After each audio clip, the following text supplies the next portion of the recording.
मोक्ष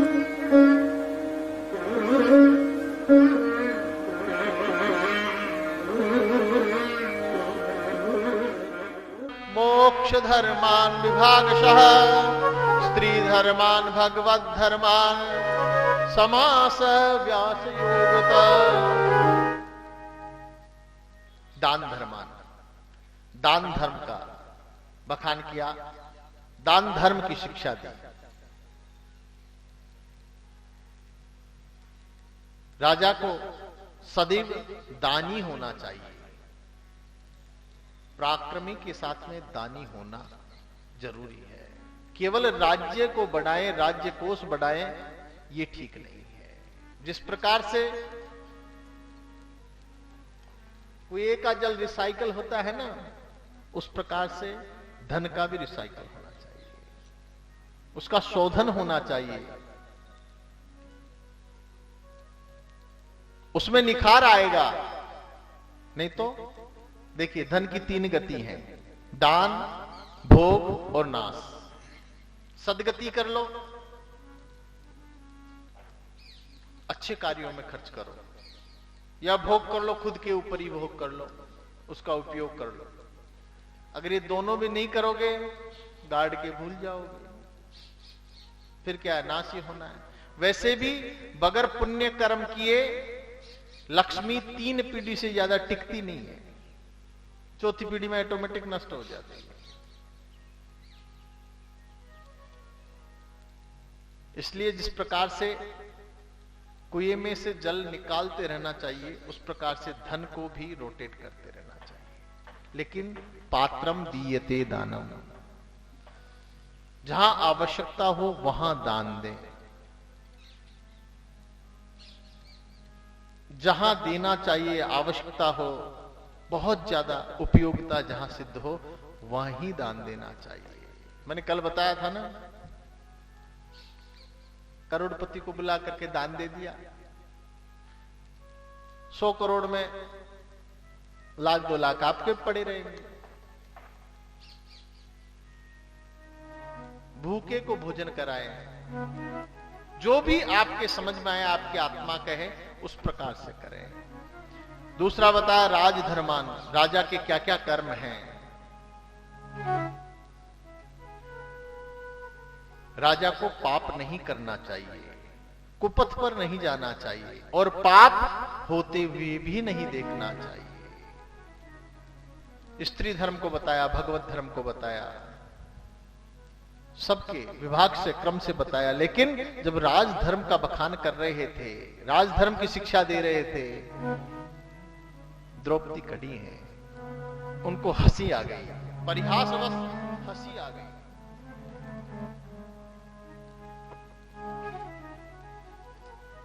भीष्म पितामह ने कारण जाना, क्यों बेटा क्यों हंसी? बोले नहीं, अब घबरा गई द्रौपदी। भीष्म अगर कोई उपदेश कर रहे हो और उसके बीच में हंस जाना मजाक है? बोले नहीं पितामह, वैसे ही गलती से ऐसा हो गया। बोले नहीं, कुलवती स्त्रियां सभा में इस प्रकार का आचरण कदापि नहीं कर सकती। क्या कारण है? क्या तुम्हारे मन में शंका है? बताइए। मैं इस शंका को लेकर के मरना नहीं चाहता, इस बोझ को लेकर के मरना नहीं चाहता, तुमको बताना ही होगा द्रौपदी। बोले पितामह क्षमा करें, मेरा मंतव्य ये नहीं है कि आपको कष्ट पहुंचाऊं, लेकिन आप जब राजधर्म का उपदेश कर रहे थे तो मुझे हंसी आ गई। इसलिए आ गई कि जब दुशासन मुझ रजस्वला स्त्री को धर्म सभा में खींच करके लाया था, बाल पकड़ करके लाया था, तब मैंने सबसे पहले आपसे ही प्रश्न किया था, आपसे ही निवेदन किया था, ये कौन सा धर्म है? पितामह अगर आप चाहते, एक इशारा मात्र करते, तो दुशासन क्या पूरे कौरवों की हिम्मत नहीं थी कि मुझे छू भी देते। आप सामर्थ्यवान थे, इतने पराक्रमी थे, मजाल क्या कि मेरा अपमान हो जाता। मैंने आपसे यह भी कहा था कि जिन पांडवों ने खुद को दांव पे लगाने के बाद मुझे दांव लगाया, जो राजा ही नहीं थे तो मैं रानी कैसे? वो मुझे दांव पर लगाने का अधिकार नहीं रखते थे। लेकिन आपने वो सब कुछ देखा, आपने सिर झुका लिया और सब कुछ देखा जो आपको नहीं देखना चाहिए। इसीलिए मुझे हंसी आ गई। आज तो आप बड़ा बखान कर रहे हैं राजधर्म का कि पाप नहीं होने देना चाहिए और पाप देखना भी नहीं चाहिए, करना भी नहीं चाहिए और होते हुए देखना भी नहीं चाहिए। इसीलिए मुझसे गलती हो गई। अब हिचकियां लेकर के भीष्म पितामह रोने लगे। जो सत्यव्रती, वीर, महारथी, अतिरथी, सत्य प्रतिज्ञ, आज तक कभी रोया नहीं, आज वो हिचकियां लेकर के रो रहा है।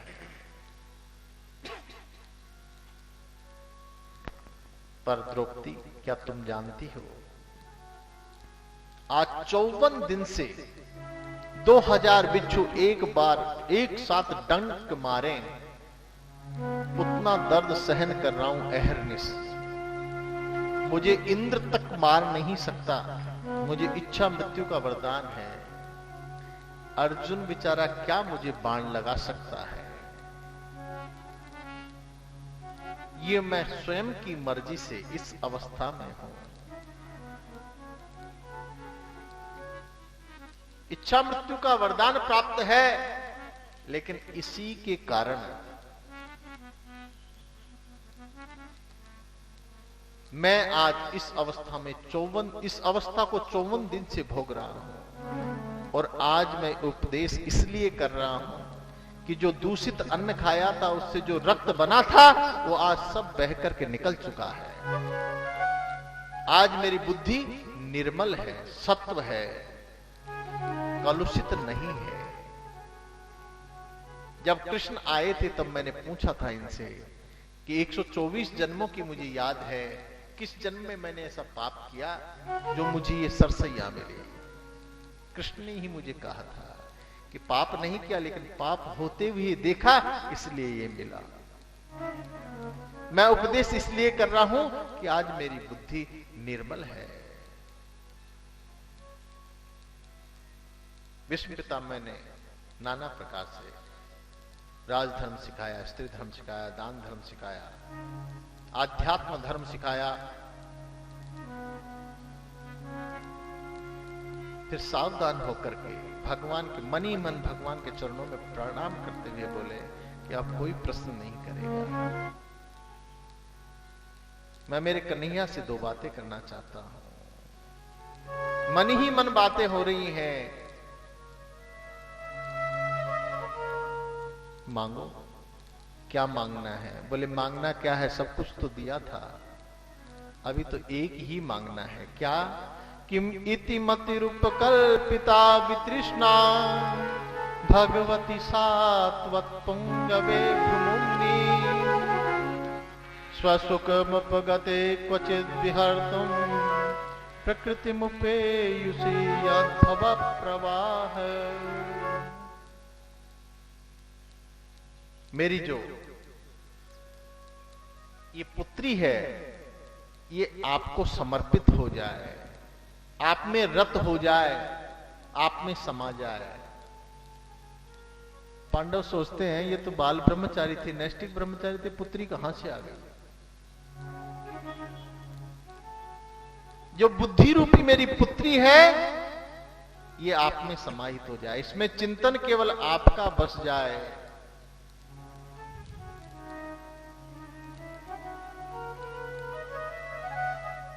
आप प्रभु बहुत दयालु हैं। भक्त की रक्षा के लिए, भक्त की रक्षा के लिए ही नहीं, भक्त के वचनों की रक्षा के लिए आप अपने वचन तोड़ देते हैं। वो ब्रह्म जो अगर खुद की प्रतिज्ञा तोड़ दे तो प्रलय आ जाए। मुझे याद है वो आपका दृश्य, वो आपकी झांकी आज भी मुझे याद है। मुझे क्या चाहिए?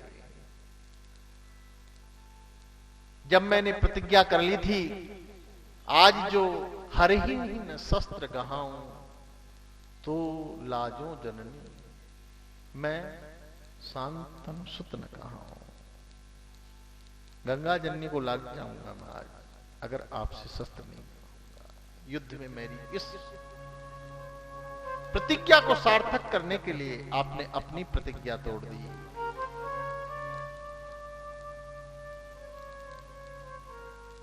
स्वनिगम अपहाय यत् प्रतिज्ञा मृतमधिकर्तुम मौप्लुतो रथस्थ धृतरथ चरणोभ्ययाचलग हरिरिवहन्तुम इमं गतोत्तरीय। मुझे वो आपकी अलौकिक झांकी आज भी याद है प्रभु। युद्ध चल रहा था, भगवान ने प्रतिज्ञा की थी क्या कि मैं शस्त्र नहीं उठाऊंगा, केवल सारथी रहूंगा। अब विष्णु पितामह की बौछार हुई बाणों की, अर्जुन घबरा गया।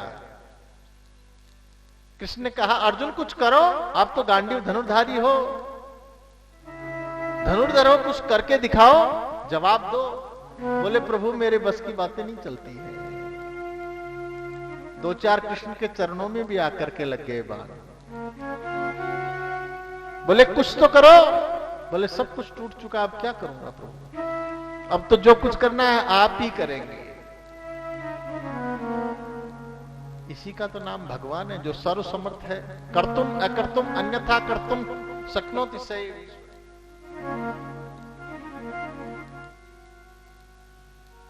देखिए इधर तो उस भक्त की वचनों की रक्षा करनी है, और इधर इस भक्त के शरीर की रक्षा करनी है। वो परम कर्तव्य है, ये कर्तव्य है। विष्णु पितामह की वचनों की रक्षा करना, विष्णु पितामह साक्षात भागवत है, उनके वचनों को सत्य करना भगवान का परम कर्तव्य है। लेकिन अर्जुन की रक्षा करना अभी का कर्तव्य है, क्योंकि सारथी की रक्षा है अपने स्वामी की हर प्रकार से रक्षा करे। सारथी का धर्म है। टूटा हुआ फैया उठा करके और भीष्म की तरफ दौड़े। कैसे दौड़े वही भीष्म जी कह रहे हैं कि जैसे कोई सिंह एक हाथी को मारने के लिए दौड़ता है। प्रभु उस अलौकिक झांकी का मैं दर्शन कर रहा हूं। मुझे कुछ नहीं चाहिए, मेरा तो बस जो जितना भी जीवन है आपके चरणार बिंदों में रत रहे। और इससे बड़ी बात क्या होगी प्रभु, इससे बड़ी बात क्या होगी प्रभु। ये साक्षात कृपा है कि मरते समय जिनके मुख तक में नहीं आते हो, आज साक्षात सशरीर आप मेरे सामने खड़े हो। अब सौंप दिया इस जीवन का सब भार तुम्हारे हाथों में। अब सौंप दिया इस जीवन का सब भार तुम्हारे हाथों में। सब भार तुम्हारे हाथों में। वो सब भार तुम्हारे हाथों में। सब भार तुम्हारे हाथों में। वो सब भार तुम्हारे हाथों में। अब सौंप दिया इस जीवन का सब भार तुम्हारे हाथों में। वो अब सौंप दिया इस जीवन का सब भार तुम्हारे हाथों में। श्री राधे।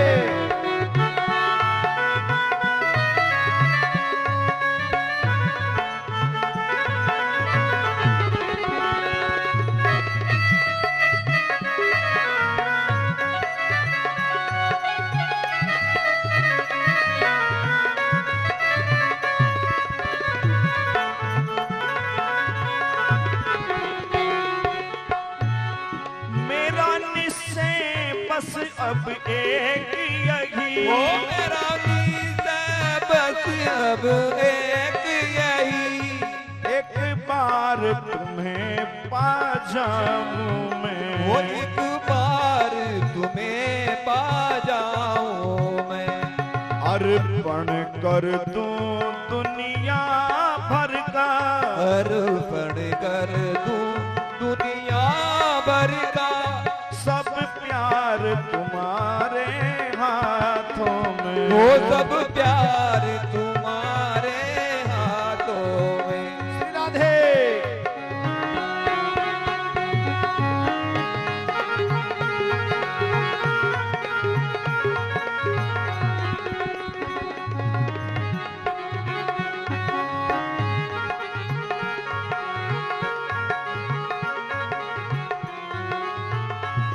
जो जग में रहूं तो ऐसे रहूं जैसे जल में कमल का फूल रहे। वो जो जग में रहूं तो ऐसे रहूं जैसे जल में कमल का फूल रहे। मेरे गुण और दोष समर्पित हो भगवान तुम्हारे चरणों में। वो मेरे गुण और दोष समर्पित हो भगवान तुम्हारे द्वारे।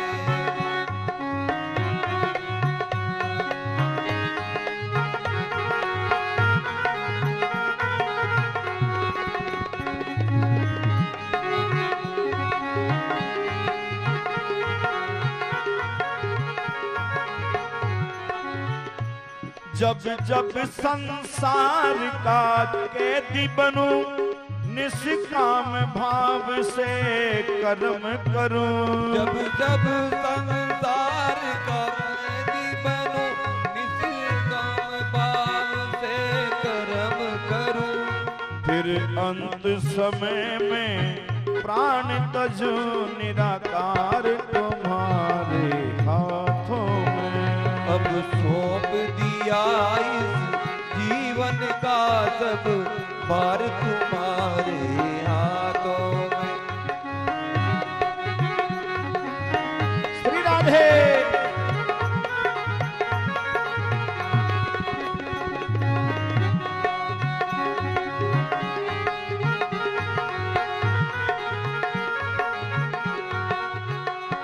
मुझ में तुझ में बस भेद यही, मैं नर हूँ तुम नारायण हो। वो मुझ में तुझ में बस भेद यही, मैं नर हूँ तुम नारायण हो। मैं हूँ संसार के हाथों में, संसार तुम्हारे हाथों में। वो मैं हूँ संसार के हाथों में, संसार तुम्हारे हाथों में। अब सौंप दिया इस जीवन का सब भार तुम्हारे हाथों में। अब सौंप दिया इस जीवन का सब भार तुम्हारे हाथों में। सौंप दिया इस जीवन का सब भार तुम्हारे हाथों में। सब भार तुम्हारे हाथों में, सब भार तुम्हारे हाथों में। लाल की जय हो। प्रासाद शिखरारूढ़ा कुरु नार्योदीक्षया वैवर्षुः कुसुमैः कृष्णो प्रेम व्रीडा स्मितभूषणा। आज भगवान युधिष्ठिर से कहते हैं, आपको राज्यादि सुख मिल गया, अब मेरे द्वारिकावासी मुझे याद करते हैं, मुझे जाना ही होगा। युधिष्ठिर जी कहते हैं, यद्यपि मन तो नहीं है तुम्हें भेजने का, लेकिन वहां के लोगों को भी मैं पीड़ा नहीं देना चाहता, इसलिए बहुत सम्मान किया। कृष्ण उद्धव सात्विकी को साथ में भेजा और स्वागत करा रहे हैं। कुरु नार्या दीक्षया ववर्षु अटारियों पे चढ़ चढ़ करके और पुष्प वृष्टि हो रही है। भगवान द्वारिका जा रहे हैं। भगवान द्वारिका पहुंच गए। वहां जाकर के सबसे पहले माता जी को, देवकी को प्रणाम किया। कैसे किया? चरणों में सिर रख करके। लिखा हुआ है, अभिवादनशीलस्य नित्यं वृद्धोपसेवि चत्वारिति संवर्धन्ते आयुर्विद्या यशोबलम्। मैंने निवेदन किया था कि जितने भी शास्त्र, पुराण, उपनिषद, जो भी ग्रंथों का निर्माण हुआ है, जितने भी ऋषि मुनियों ने पूछा है, प्रश्न पूछा है, किसी को भी किसी ने लक्ष्य करके पूछा है, लेकिन उसमें केवल और केवल हित चिंतन जगत का है, हमारा चिंतन है। हमारे लिए पूछा गया है, हमारे लिए ही कहलवाया गया है। कहने का भाव, सिर रख करके प्रणाम करने का भाव, समर्पण होना चाहिए माता पिता के प्रति, गुरु के प्रति। सिखाना चाहिए बचपन से ही। अपनी संस्कृति के प्रति जागरूक करना चाहिए, संस्कारों के प्रति जागरूक रहना चाहिए। प्रत्येक के घर में ठाकुर सेवा होनी चाहिए, तुलसी होनी चाहिए। बालक रोज पूजा करके स्कूल जाएं, ऐसी व्यवस्था होनी चाहिए। चाहे 1 मिनट ही भगवान का जप करें। हमारे यहां तो मॉरिशस ही अच्छा है। इनके यहां गृह प्रवेश जब होता है तो हनुमान जी को क्या कहते हैं? हनुमान जी को क्या कहते हैं जो बाहर स्थापित करते हैं? महावीर स्वामी। गृह प्रवेश उसी को माना जाता है जब तक हनुमान जी की मूर्ति द्वार पर नहीं स्थापित हो जाती है चौक में, तब तक गृह प्रवेश नहीं होता है। वहां ध्वज पूजा होती है। और फिर जैसे हम पाटोत्सव मनाते हैं, वैसे गृह प्रवेश का वार्षिकोत्सव मनाते हैं, तो उसको कहते हैं, क्या कहते हैं? ध्वज चढ़ाना, ध्वजा कराते हैं। फिर हनुमान जी के ध्वजा चढ़ाते हैं। मंदिर के, घर के बाहर हनुमान जी का मंदिर अवश्य ही प्रतिष्ठित होगा। अगर घर के बाहर हनुमान जी का मंदिर नहीं है, झंडा नहीं लगा हुआ है, इसका मतलब उसका गृह प्रवेश नहीं हुआ है। कितनी जोरदार पद्धति है, क्या संस्कृति है।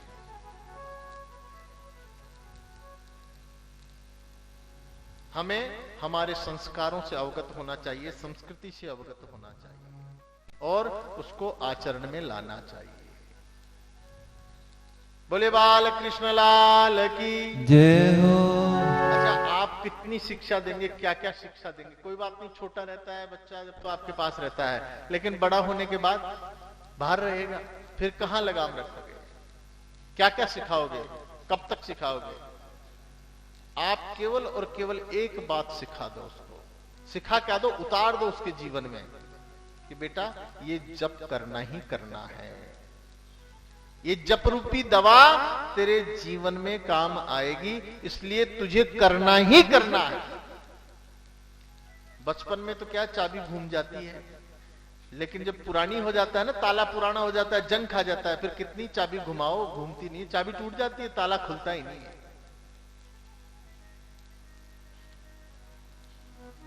बुजुर्ग लोग कहते हैं ना, मिट्टी जब तक हाव पे नहीं पकती है ना, तो कैसा भी सांचा उसको, कैसा भी आकार दे दो, लेकिन पक गई फिर तो टूट जाएगी, फिर नहीं बनेगी। फिर उसको पीस भी लोगे ना आप, तो भी उसकी बर्तन नहीं बना सकते आप। कच्ची मिट्टी का ही बन सकता है बर्तन, उसका गारा हो जाएगा, कीचड़ हो जाएगा, पर उसका बर्तन नहीं बनेगा। इसलिए उसको हेलो हाय डैडी पेडी करना मत सिखाओ। पहले उसको हरिओम, ओम नमः शिवाय, राम राम बोलना सिखाओ, ठीक है ना? उसको हाय हाय करना सिखा देते हैं, पूरी जिंदगी भर हाय हाय करता रहता है।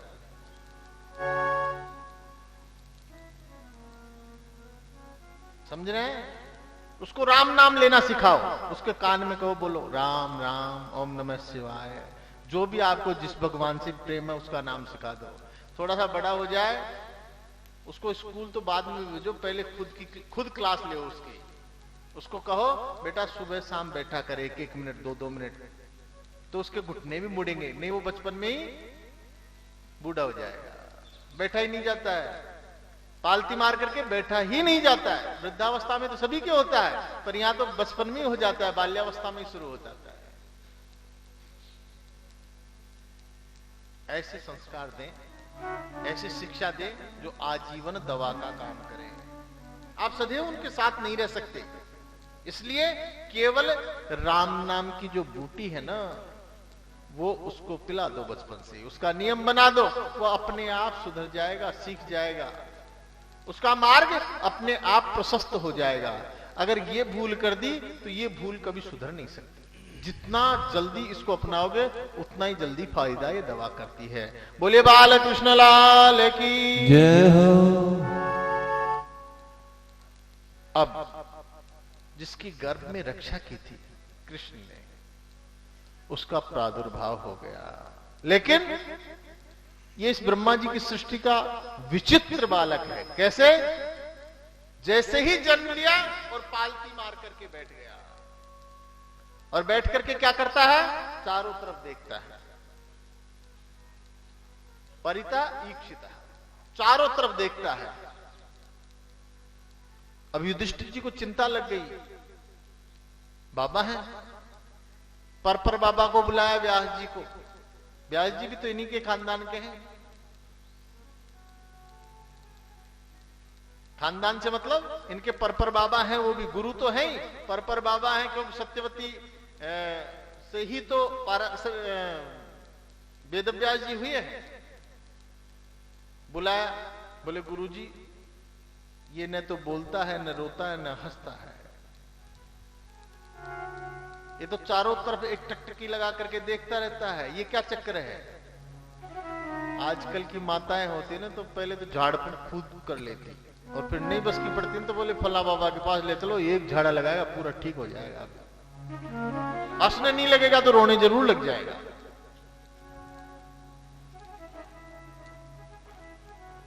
व्यास जी महाराज कहते हैं, बोले ये उसको देखता है जिसने इसकी रक्षा गर्भ में की, उनको ढूंढ रहा है कि वो कहां है जिसने मुझे गर्भ में आकर के और बचाया था। भगवान कृष्ण आए, जाते हैं ना जामना लेकर के, छोचक कुर्ता टोपी, वैसे लेके आए भगवान, क्योंकि बहन का पोता है ना सुभद्रा का, इसलिए वहां से भी आए हैं। भगवान ने सिर पर हाथ फेरा।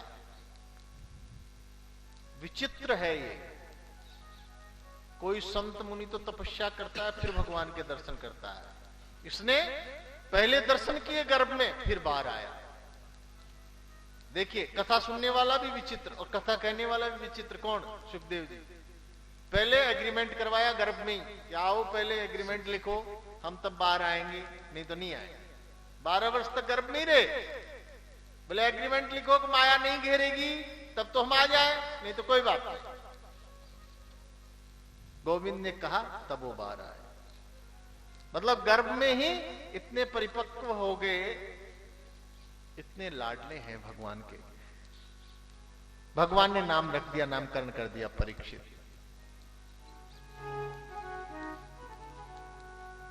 अर्जुन कृष्ण वापस द्वारिका आ गए। बहुत दिन व्यतीत हो गए। श्राप वसात यदुवंशी आपस में ही कटकट करके मर गए भगवान की आंखों के सामने। भगवान धराधाम को छोड़ करके उद्धव को उपदेश दे करके यह लौकिक लीला को समाप्त करते हुए गोलोक धाम को पधार गए। अर्जुन पुनः हस्तिनापुर आता है। अर्जुन का मुख मलिन है। युधिष्ठिर ने देखते ही पूछा, क्या कारण है अर्जुन? क्या विपत्ति आई है? क्या पाप किया है? तुमने क्या पाप किया है कि तुम्हारे मुख की मलिनता इस प्रकार से दिखाई दे रही है? तुम्हारा तेज गायब है, तुम निस्तेज हो। इस प्रकार का तेज तो केवल 3 ही अवस्थाओं में क्षीण होता है। अगम्या से प्रसंग करने पर, गलती से भी। बोले आजकल के जमाने के होते तो कैसे होते? बोले Z+ सुरक्षा होती। जब भी तो बड़े होते, 10-20-50 बॉडीगार्ड होते, 10-20 लाल पीली हरी नीली सब तरह की बत्तियां होती। चू चू चू चू चू चू चू आ गए बाबा जी महाराज, बहुत बड़े संत। बोले जी नहीं, संत कैसे हैं? न तो कोई शिष्य है, न कोई भक्त है, कोई साथ में नहीं है। बोले जी बोल सामान तो होगा, कपड़े लगते तो होंगे कुछ। बोले कुछ भी नहीं है, कमुंडल भी नहीं है। सुखदेव जी का चरित्र है कि वो केवल 6 घर में जाते हैं। जहां मिल गया तो ठीक है, नहीं मिला तो ठीक है। समाधि में रहते हैं, अद्भुत संत हैं। आ गए, सभी ऋषियों ने कहा कि मुक्ति आ गई, साक्षात मुक्ति चल करके तुम्हारे पास आ गई। प्रणाम किया परीक्षित ने कि ऐसाम संस्मरणात् पुंसाम सद्या शुद्ध्यन्ति वैग्रहा किम पुनर्दर्शना स्पर्श पाद शोचासनादि भी। हे प्रभु, मेरे तो भाग्य खुल गए। जन कितनी जन्मों के शुभ कर्मों का आज उदय हुआ कि आपके दर्शन हो गए। आपके चरण स्पर्श का, आपके दंडवत प्रणाम करने का भाग्य, सौभाग्य, आपके दर्शन करने का सौभाग्य मुझे प्राप्त हुआ। आप जैसे संतों के दर्शन हो जाए तो साक्षात हरि के दर्शन समान है। समस्त सुख आप में निहित हैं। ऋषि बोले ज्यादा बड़ाई मत करें, नहीं तो चल देंगे। क्योंकि जो जैसा होता है ना, उसको वैसा ही चाहिए होता है। संत है, बड़ाई से क्या काम? गृहस्थ थोड़ी है। तो बोले काम की बात करो, फालतू की बात नहीं की। मेरे पीछे से मेरा बेटा कैसे राज्य संभालेगा, उसके कितने पुत्र होंगे, कितनी शादी होगी, कुछ नहीं पूछा। ये भी नहीं पूछा कि मुझे क्या मिलेगा क्या नहीं मिलेगा। केवल जनहित की, लोक कल्याण की वार्ता करते हैं। क्या खुद के लिए नहीं पूछ रहे, क्योंकि उनकी क्या मुक्ति होनी है? जिनके गर्भ में ही साक्षात ब्रह्म के दर्शन हो गए हों, जिसकी रक्षा ब्रह्म ने की हो, परमात्मा ने की हो, उनकी क्या मुक्ति और क्या गति होनी है?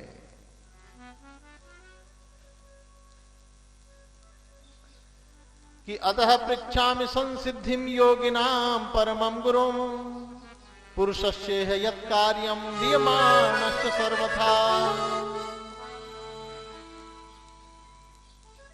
जल्दी मरने वाले इस मरण धर्मा शरीर की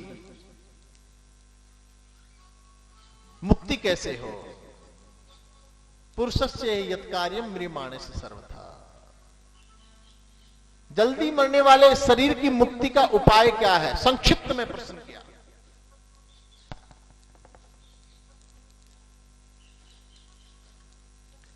कि तस्मात् भारत सर्वात्मा भगवान ईश्वरो हरि श्रोतव्या कीर्तितव्यश्च स्मर्तव्यश्चेक्षता भयात्। सुखदेव जी कहते हैं कि तस्मात् भारत सर्वात्मा भगवान ईश्वरो हरि श्रोतव्य कीर्तितव्यश्च स्मर्तव्यश्चेक्षता भयात्। कि श्वास श्वास पर राम भज, श्वास श्वास पर कृष्ण भज, वृथा श्वास जनिको ना जाने या श्वास की आवन हो या न हो। आप स्मरण करो उसका करो, जप करो उसका करो, क्यों सोचते हो कि इतनी उम्र है? सतयुग में 1,00,000 वर्ष की उम्र थी, त्रेता में 10,000 वर्ष की उम्र थी, द्वापर में 1,000 वर्ष की उम्र थी और कलयुग में 100 वर्ष की उम्र है। और अभी कलयुग के तो 5500 वर्ष ही बीते हैं, 5,000 वर्ष ही व्यतीत हुए हैं और लगभग 50-60 वर्ष की आयु रह गई। श्वास श्वास पर राम भजी, कर से कर्म करऊं विधि नाना, मन राखूं जहां कृपा निधाना। उसका स्मरण करो, उसका चिंतन करो। काम आप सांसारिक कर रहे हैं करें, लेकिन चिंतन स्मरण नाम जप उसका ही करें। बड़ा यज्ञोस्मि।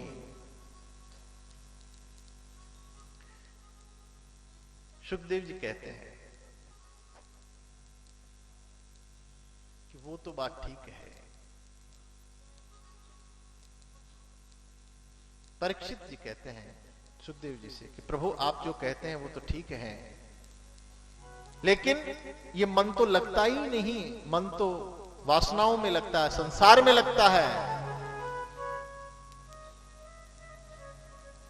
कभी नहीं लगता है, उधर जाता ही नहीं है, उसका चिंतन होता ही नहीं है। इसका उपाय क्या है कि जितासनो जित श्वासो जित संगो जितेंद्रिया, स्थूले भगवतो रूपे मनः संधारयेद्या। जितासनो, आसन को जीतने की चेष्टा करें, अभ्यास करें, ऐसे अभ्यस्त हो कि एक साथ बहुत देर तक आप एक आसन से बैठ सकें। जितासनो जित श्वासो, श्वास को जीतने की कोशिश करें।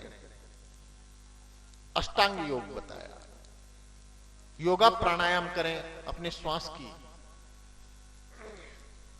क्षमता बढ़ाएं, श्वास रोकने की क्षमता बढ़ाएं, क्योंकि श्वास रोकेंगे प्राणवायु का आधान होगा। प्राणवायु पॉजिटिव एनर्जी, पॉजिटिव चीजें बढ़ेंगी। ऑक्सीजन जो लेवल है वो हाई होगा। जब ऑक्सीजन लेवल हाई होगा तो बीमार कम रहेंगे। मतलब क्या? शरीर स्वस्थ रहेगा, स्वास्थ्य ठीक रहेगा, शरीर स्वस्थ रहेगा तो आप अधिक देर तक चिंतन कर सकते हैं, पूजा कर सकते हैं, आपका मन नहीं भटकेगा। एक आसन से आप नहीं बैठेंगे तो बार बार पैर दुखेंगे, ध्यान भंग होगा। जितासनो जित श्वासो, श्वास जीते। शरीर माध्यम खलु धर्म साधनम, शरीर तो माध्यम है, शरीर साधन है, माध्यम है किसका? धर्म के साधन का। इसीलिए सुखदेव जी कह रहे हैं कि जितासनो जित श्वासो जित संगो जितेंद्रिय। तीसरा क्या आता है? जित संगो, संग को जीतने की कोशिश करें, अच्छा संग करें, सत्संग करें, कुसंगति में न जाएं, अच्छा संग करें। जित संगो जितेंद्रिय, इंद्रियों को जीतने की चेष्टा करें, मन पर काबू रखने की कोशिश करें। स्थूले भगवतो रूपे मनः संधारयेद्या, और फिर अपने मन के ऊपर नियंत्रण करते हुए उसके चरणार बिंदों में रत कर दें। उसके चरणार बिंदों में अपने मन को लगा लें। संघ सर्वात्मना त्याज्य स चेत त्यक्तुम न शक्यते स सद्भि स कर्तव्य सताम संघो ही वैष्णव। भगवान का ध्यान करें, सत्संग करें। सुखदेव जी कह रहे हैं किस प्रकार से सृष्टि की उत्पत्ति हुई, किस प्रकार से इस सृष्टि का सृजन हुआ।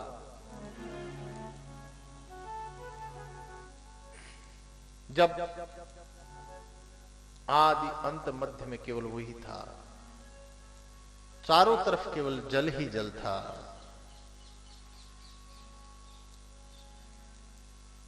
एको अहम बहुश्यामय की परिकल्पना से उसने उस परमात्मा ने, उस ब्रह्म ने ब्रह्मा की उत्पत्ति की। ब्रह्मा जी को जब कुछ भी दिखाई नहीं दिया, केवल जल की आवाज आई, तप तप तप।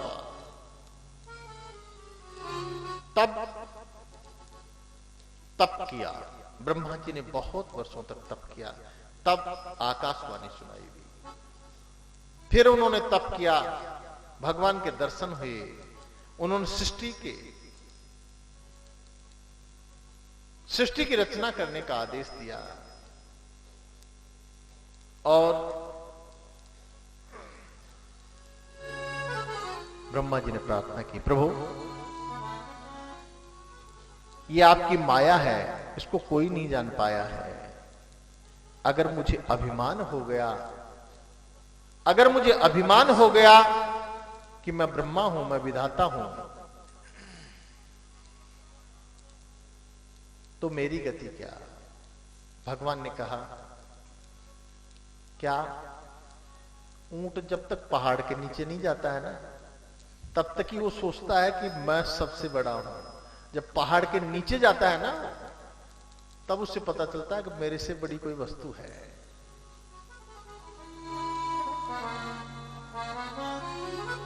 तुम्हें यह हमेशा ज्ञात रहेगा कि मुझसे भी ऊपर कोई है। मेरी प्रतीति हमेशा तुम्हें रहेगी। और उन्होंने, नारायण ने जो ब्रह्मा जी को 4 श्लोकी, चतुश्लोकी भागवत दी कि अहमेवास्मेवाग्रे नान्यात् सत् असत् परम। आप सभी बोले,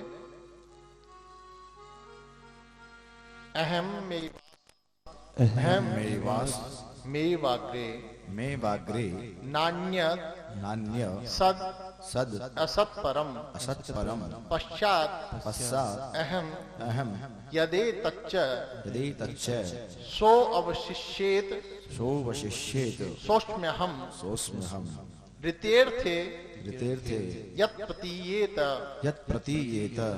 न प्रतीयेत चात्मनि तद विद्या दात्मनो मायाम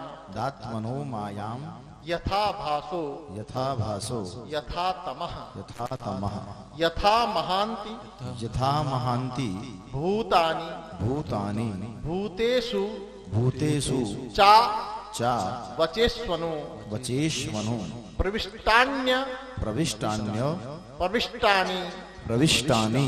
तथा तेषु न तेष्वहम् एतावदेव जिज्ञास्यम् तत्व जिज्ञा सुनात्मनः अन्वय व्यतिरेकाभ्याम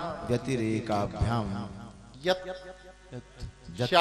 स्यात् सर्वत्र सर्वदा। बोले बाल कृष्ण लाल की जय। ये 4 जो मंत्र हैं वो ब्रह्म ने ब्रह्मा जी को दिया। इन्हीं 4 मंत्रों को वेदव्यास जी ने नारद जी के कहने पर 12 स्कंद 345 अध्याय और 18,000 श्लोकों में परिवर्तित कर दिया। इसके अर्थ को समझते हुए इसका रोज जो पाठ करता है उसको काम, क्रोध, मोह और लोभ, इन 4 की व्याप्ति नगण्य रहती है। बोले बाल कृष्ण लाल की जय।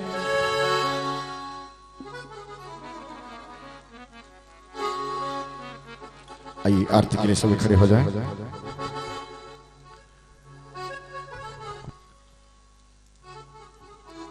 झूम कर ताली बजाते हुए भगवान की आरती करेंगे।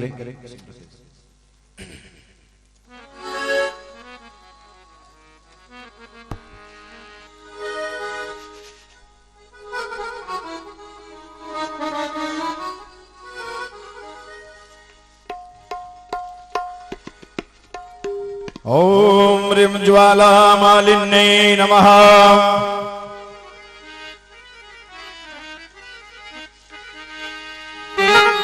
कर्पूर गौरम करुणावतारम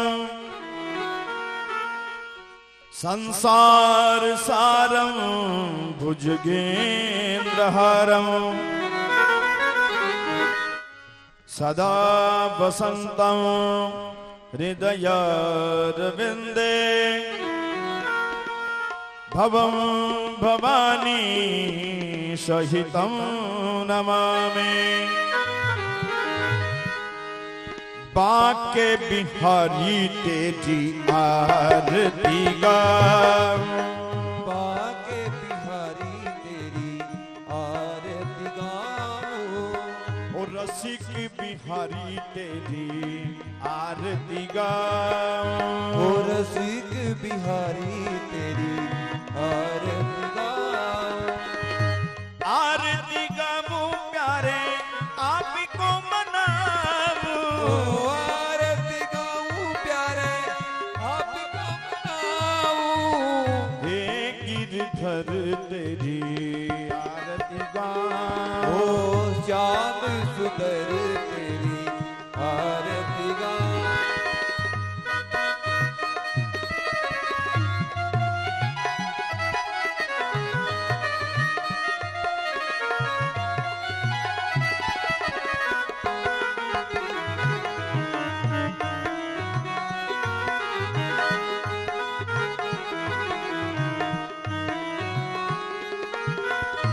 मोर मुकुट प्रभु शीश पे सोहे, ओ मोर मुकुट प्रभु शीश पे सोए, ओ प्यारी बंसी मेरो मन मोहे, ओ प्यारी बंसी मेरो मन मोहे, देख छवि बलिहारी में जाऊं, वो देख छवि में बली हारी मजाऊं, बाके बिहारी तेरी आरती, सभी बोलिए, श्याम सुंदर तेरी आरती गाऊं।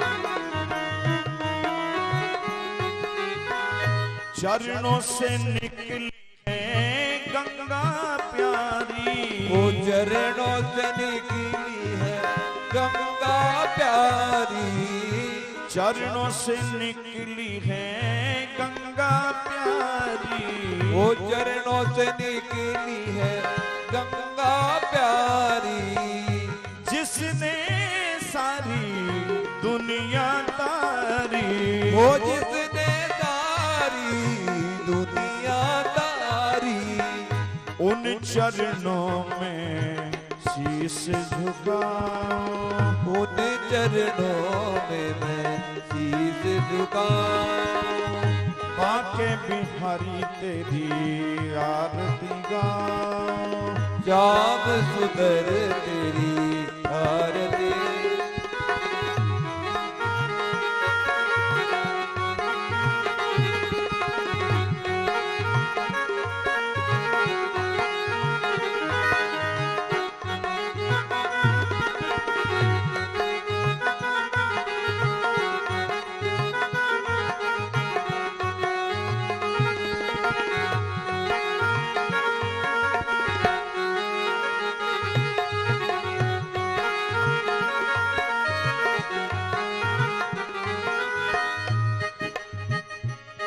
हाँ व्यासदास के नाथ आप हो, ओ व्यासनाथ के नाथ आप हो, व्यासदास के नाथ आप हो, ओ व्यासदास के नाथ आप हो, सुख दुख जीवन प्यारे साथ आप हो, ओ सुख दुख जीवन प्यारे साथ आप हो, स्त्री चरणों की ये हो। बलि बलि जाऊं, ओ श्री चरणों की मैं तो बलि बलि जाऊं, बाके बिहारी तेरी तेरी आरती गाऊं। ओ बाके बिहारी तेरी आरती गाऊं।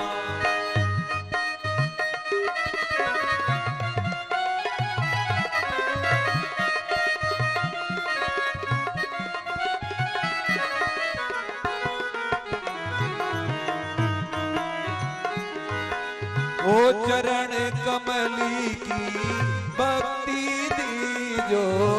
चरण कमल की भक्ति दीजो।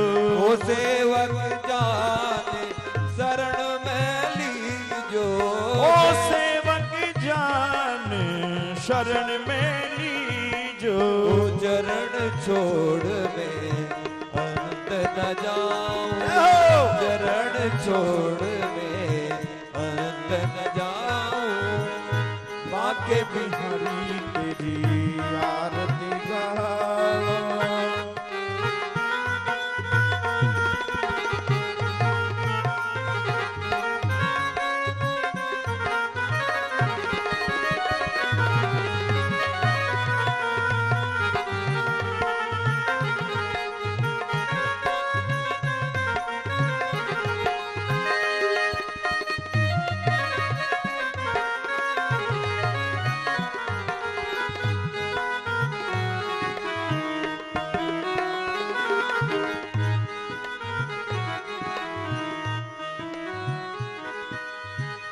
संग सोहे वृषभानु दुलारी।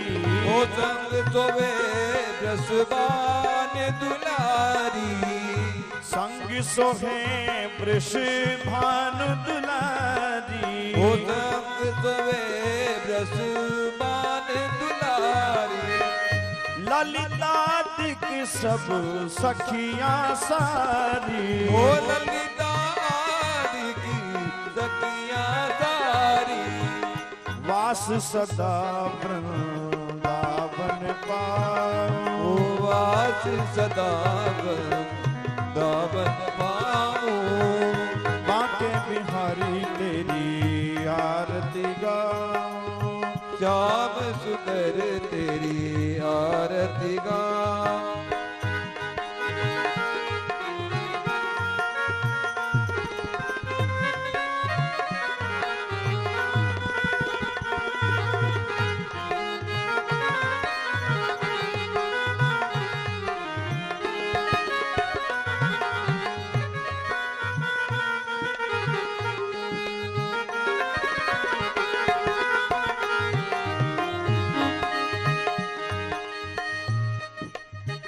श्री हरिदास के प्यारे तुम हो।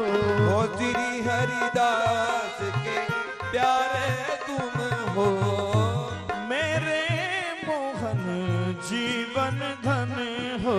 ओ मेरे मोहन जीवन धन हो।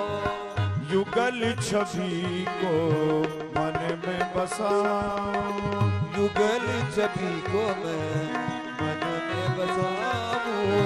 बाके बिहारी तेरी आरती गाऊं। ओ श्याम सुंदर तेरी आरती गाऊं। ओ हे गिरधर तेरी आरती गाऊं। ओ बालिक तेरी आरती गाऊं।